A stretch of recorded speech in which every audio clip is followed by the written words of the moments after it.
Assalamualaikum warahmatullahi wabarakatuh. Saya moderator kelompok 5 yang beranggotakan Muhammad Alvin sebagai ketua, Randi Saputra, Khairia Putri, saya sendiri, Sipami, dan Muhammad Sabil. Di sini kami ingin membahas tentang proposal usaha wisata alam Pegunungan Malimbung. Kenapa kita mengatakan usaha wisata alam Pegunungan Malimbung? Karena usaha yang kita ingin bangun yaitu usaha wisata alam di kecamatan di Desa Malimbung itu sendiri. Selanjutnya di halaman kedua yaitu kata pengantar. Dan pada proposal wisata alam ini yaitu yang pertama pada bab 1 ada judul proposal, struktur organisasi dan peran atau tanggung jawab, dan tujuan dibuatnya proposal, serta pada bab 2 ada target pasar atau calon konsumer. Pada bab 3 ada analisis SWOT, dan bab 4 ada anggaran. Di antaranya modal awal, harga produksi produk, harga jual produk, dan estimasi keuntungan. Persilahkan pemateri pertama yaitu Saudara Sipami untuk membacakan materi ini.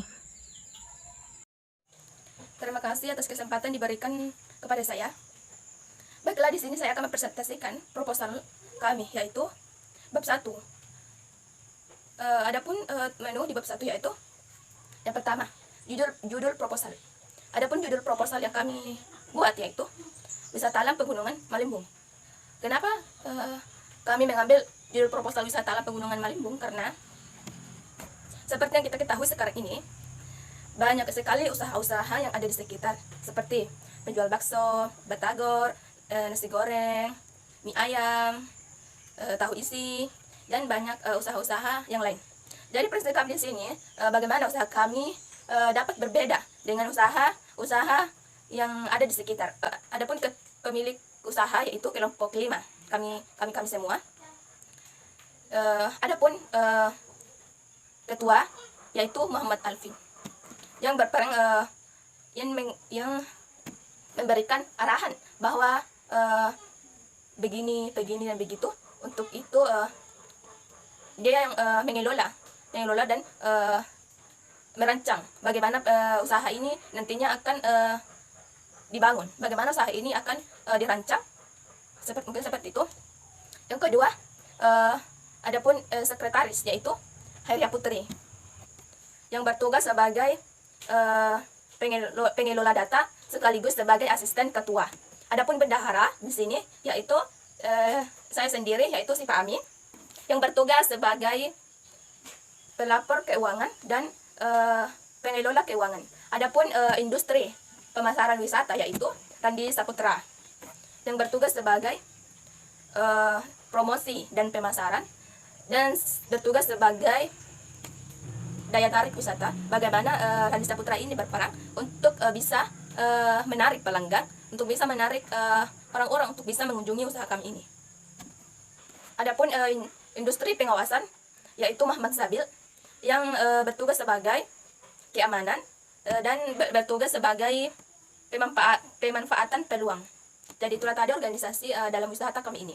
Adapun tujuan dalam membangun usaha kami yaitu membangun jaringan bisnis secara luas. Artinya bagaimana usaha kami ini dibangun dan bisa dikenali.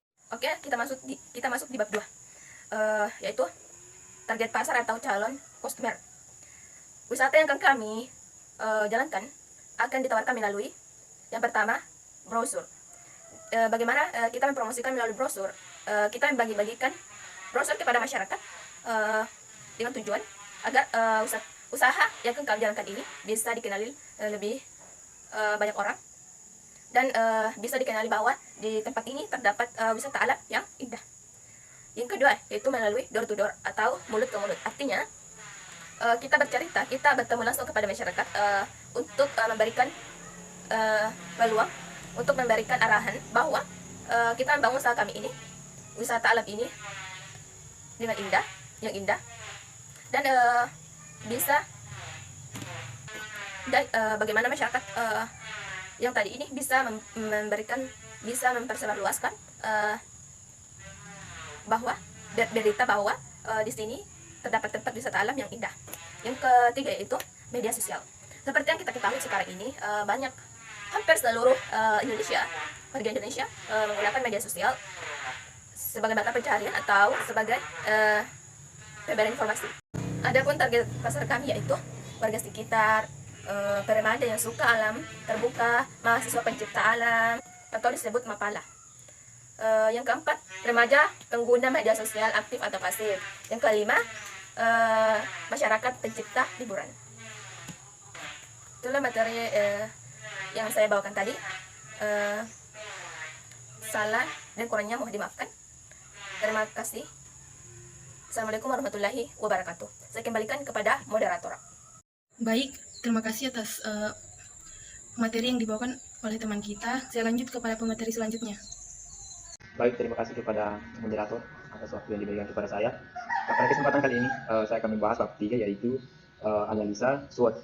Nah, di mana dalam dunia bisnis usaha ada 4 poin yang penting yang perlu diketahui oleh peneliti usaha ini atau seseorang yang akan membangun usaha. Yang pertama ada strength atau kekuatan, yang kedua weakness atau kelemahan, yang ketiga ada opportunity atau peluang, nah yang keempat dan terakhir yaitu ancaman.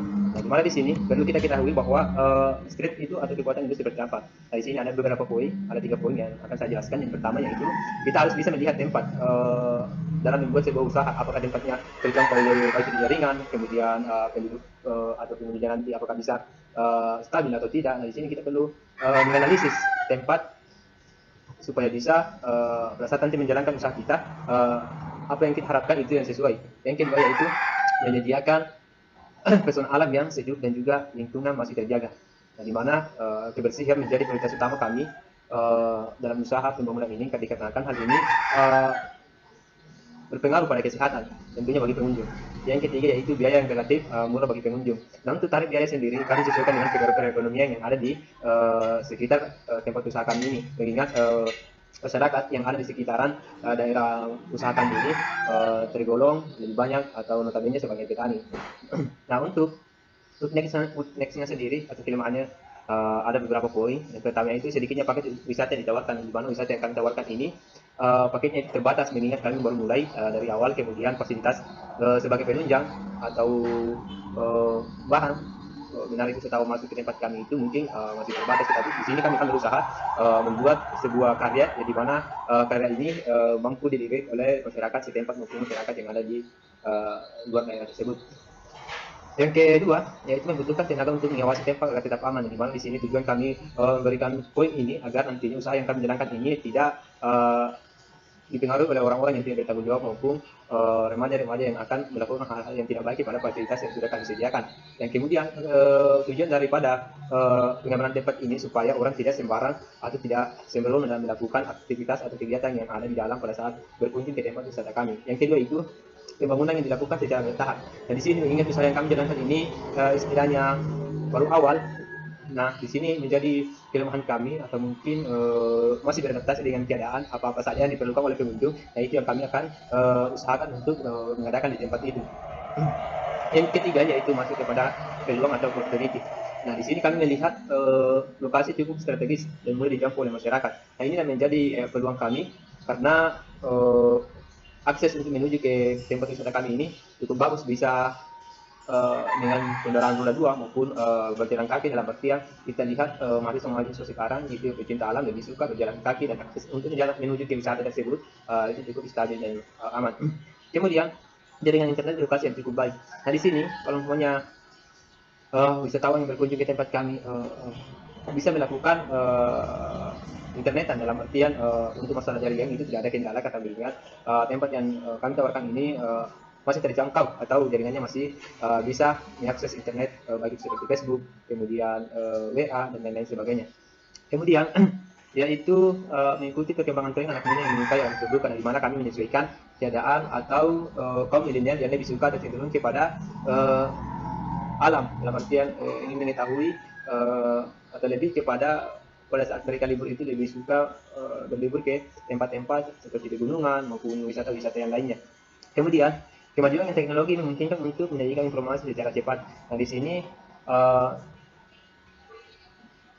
untuk kemajuan teknologinya untuk masalahnya nanti kami rasa cukup mudah dikarenakan karena tersedianya media yang sangat luas, sehingga nantinya kami bisa memasarkan atau memberitahukan kepada halayak masyarakat supaya berkunjung ke tempat kami.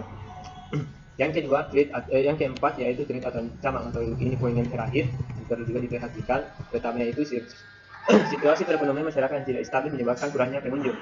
Dan ini yang menjadi juga kendala sebenarnya, dalam artian perekonomian masyarakat yang ada di tempat yang tidak stabil ini bisa saja mempengaruhi pada kurangnya pengunjung kepada tempat wisata yang kami jalankan ini. Mengingat mungkin harga yang kami tawarkan masih terlalu mahal di kalangan masyarakat yang menengah ke bawah, dalam artian perekonomian yang kurang. Kemudian yang kedua itu banyak wisata alam yang lebih dahulu muncul. Mungkin ini menjadi persaingan atau PR bagi kami, bagaimana kami nantinya mampu menyesuaikan diri atau mampu beradaptasi dengan usaha-usaha wisata lainnya, sehingga nantinya kami tidak ketinggalan, tetapi justru lebih kepada peningkatan stabilitas maupun usaha peningkatan kami nantinya supaya bisa lebih di atas daripada wisata-wisata yang sudah muncul lebih dulu. Yang kemudian bencana alam seperti longsor. Nah, sebagaimana kita tahu bahwa kebanyakan longsor terjadi itu pada pegunungan. Nah, di sini itu yang menjadi kendala juga sebenarnya pada saat musim hujan. Karena kenapa? Musim hujan itu identik dengan cuaca yang buruk yang biasa menyebabkan tanah longsor. Jadi ini juga memberikan setidaknya pemikiran bagi pengunjung kami untuk berkunjung apabila cuaca pada saat itu buruk. Kemudian akses jalan yang kurang baik saat hujan, nah, di mana ini menjadi kendala juga apabila pada saat musim hujan ini terkendala pada jalanan, yang dimana jalannya bisa saja licin, kemudian jalannya itu mendaki, sehingga otomatis untuk mendapatkan wisata tersebut atau sampai di tempat wisata tersebut itu membutuhkan tenaga yang ekstra. Ada yang mengatakan bahwa ini bisa diakses melalui jalan roda 2 ataupun berjalan kaki, dalam artian itu mungkin dari bawah, atau mungkin kita bisa mengakses jalan kaki pada saat musim kemarau, tetapi pada saat musim hujan itu tidak bisa dilakukan. Karena kenapa? Itu berbahaya bagi pengendara, kemudian jalan juga licin. Kemudian adanya pengunjung yang membawa pengaruh buruk. Nah, ini menjadi PR bagi kami agar kiranya pada saat pengesahan usaha kami ini, kami membatasi juga orang untuk masuk, dalam artian apabila melakukan hal-hal yang tidak baik pada saat masuk dalam atau berkunjung ke tempat wisata kami bisa saja memberikan sanksi, dalam artian aturan yang kami buat itu sudah ada, tetapi apabila dilanggar itu kami memberikan sanksi tersendiri bagi pengunjung. Baik, terima kasih atas materi yang dibawakan oleh teman kita. Saya lanjut kepada pemateri selanjutnya. Baik, terima kasih kepada moderator atas waktu yang diberikan kepada saya. Pada kesempatan kali ini saya akan membahas bab 4, yaitu anggaran. Yang pertama itu modal awal. Adapun jenis barang yang digunakan untuk penyewaan wisata Gunung Malibu yaitu balok kayu dengan jumlah 30 buah, papan dengan jumlah 30 buah, paku dengan jumlah 3 kg, seng atau atap dengan jumlah 20 lembar, dekorasi dengan jumlah 20 buah, cat kayu dengan jumlah 5 kg, lampu dengan jumlah 20 buah, kabel dengan jumlah 4 roll, bambu dengan jumlah 40 buah. Total harga yang dibutuhkan yaitu 6.778.000. Tenda camping disediakan tempat penyewaan, listrik, pengurusan di PLN oleh desa. Selanjutnya, harga jual produk atau jasa yaitu tarif masuk dewasa dengan 5.000, tarif sewa tenda camping yaitu 20.000 per 2 orang, tarif sewa tenda camping 35.000 per 4 atau sampai 5 orang, parkiran motor dengan 2.000 per motor, parkiran mobil 5.000 per mobil. Baik, terima kasih atas materi yang dibawakan oleh teman kita. Saya lanjut kepada pemateri selanjutnya. Terima kasih atas kesempatan yang diberikan kepada moderator. Saya akan memberikan materi bab 4D. Estimasi keuntungan. 1. Laba kotor, penjualan bersih, harga pokok penjualan. 2. Penjualan bersih, penjualan potongan, penjualan retro penjualan. 3. Harga pokok penjualan, persediaan awal, pembelian bersih, persediaan awal. A. Laba bersih. Laba bersih atau biasa juga disebut sebagai keuntungan Anda adalah jumlah total pendapatan yang tersisa setelah semua biaya dan pendapatan dihitung. Ini adalah margin keuntungan keseluruhan atau keuntungan bersih. Jenis margin laba bersih Anda terlihat setelah mengurangi pada hal-hal seperti harga pokok penjualan HPP. Anda mengeluarkan operasional, pembayaran hutang, pajak, pembayaran satu kali, dan pendapatan investasi. B. Laba kotor. Margin laba kotor mengukur pendapatan yang tersisa setelah memperhitungkan HPP. Margin laba kotor Anda tidak termasuk biaya overhead seperti utilitas atau sewa. Margin laba kotor adalah salah satu metrik profitabilitas paling sederhana karena menentukan laba sebagai pendapat yang tersisa setelah Anda memperhitungkan harga pokok penjualan. C. Laba operasi. Margin laba operasi memperhitungkan semua biaya overhead, operasional, administrasi, dan penjualan yang diperlukan untuk operasi bisnis sehari-hari. Namun itu tidak termasuk hutang pajak dan biaya non-operasional lainnya. Pada dasarnya, margin operasi Anda akan menunjukkan kepada Anda penghasilan dari aktivitas operasi. Saya serahkan kepada moderator. Demikian materi yang dibawakan